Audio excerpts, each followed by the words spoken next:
చివరగా ఒక్క మాట, ఎలాన్ మస్క్ అయినా, బిల్ గేట్స్ కైనా, బిల్ క్లింటన్ కైనా, నరేంద్ర మోడీకైనా, రేవంత్ రెడ్డికైనా, ఎన్ఎస్ఎస్ స్టూడెంట్ కైనా రోజుకి 24 గంటలే ఉంది. నేను ముఖ్యమంత్రి అయినా కాబట్టి నాకు 48 గంటలు పర్ డే లేదు. నరేంద్ర మోడీ గారికి కూడా 48 గంటలు లేదు. ఎలాన్ మస్క్ కూడా డ్రైవర్లెస్ కార్ కనిపెట్టిన వాళ్ళకు ఇంజనీర్ కూడా 24 అవర్స్.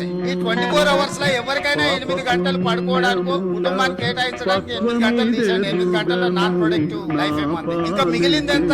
16 అవర్స్. ఈ 16 గంటల్ని ఏ వర్టికల్ కింద మీ లైఫ్ ను డిజైన్ చేస్తారో, డిఫైన్ చేస్తారో, ఫోకస్ చేస్తారో, ఆ 16 గంటలలో మీరు చేసే పనిని బట్టి మీరు ఒబామా కావచ్చు, మీరు బిల్ గేట్స్ కావచ్చు, బిల్ క్లింటన్ కావచ్చు, నరేంద్ర మోడీ కావచ్చు, రేవంత్ రెడ్డి కావచ్చు, లేకపోతే జితేంద్ర శ్రీనివాస్ రెడ్డి కావచ్చు. ఈ 16 గంటలలో మన లైఫ్ లో మనం ఏం పని చేయాలనుకుంటున్నాం అనే దాన్ని బట్టి మనం ఏమైతామో డిసైడ్ అవుతుంది. అది కూడా పర్టికులర్ గా 16 ఏళ్ల నుంచి 25 ఏళ్ల లోపల మనం వేసుకున్న రోడ్ మ్యాప్ మిగతా లైఫ్ అంతా పట్టుకొస్తుంది. 16 ఏళ్ల నుంచి 25 ఏళ్ళు నాకు ఎంగేజ్ వచ్చింది కాబట్టి చాలా మంది పిల్లలు అంటారు, నాకు కొంచెం స్పేస్ కావాలని, నేను కొంచెం ఎంజాయ్ చేయాలనుకుంటున్నాను. ఈ 16 ఏళ్ల నుంచి 25 ఏళ్ల వరకు ఎంజాయ్ చేసినట్టుగా ఆ తర్వాత చేయడానికి 16 ఏళ్ల నుంచి 25 ఏళ్ల వరకు కష్టపడమంటే 25 ఏళ్ల నుంచి 80 ఏళ్ల వరకు నీ లైఫ్ అనేది చేతిలో ఉంటుంది. సమాజంలో గౌరవం ఉంటుంది. నిజంగా లైఫ్ ఎంజాయ్ చేయడం అనేది కుటుంబ సభ్యులతో రియల్ జర్నీ అక్కడనే స్టార్ట్ అవుతుంది.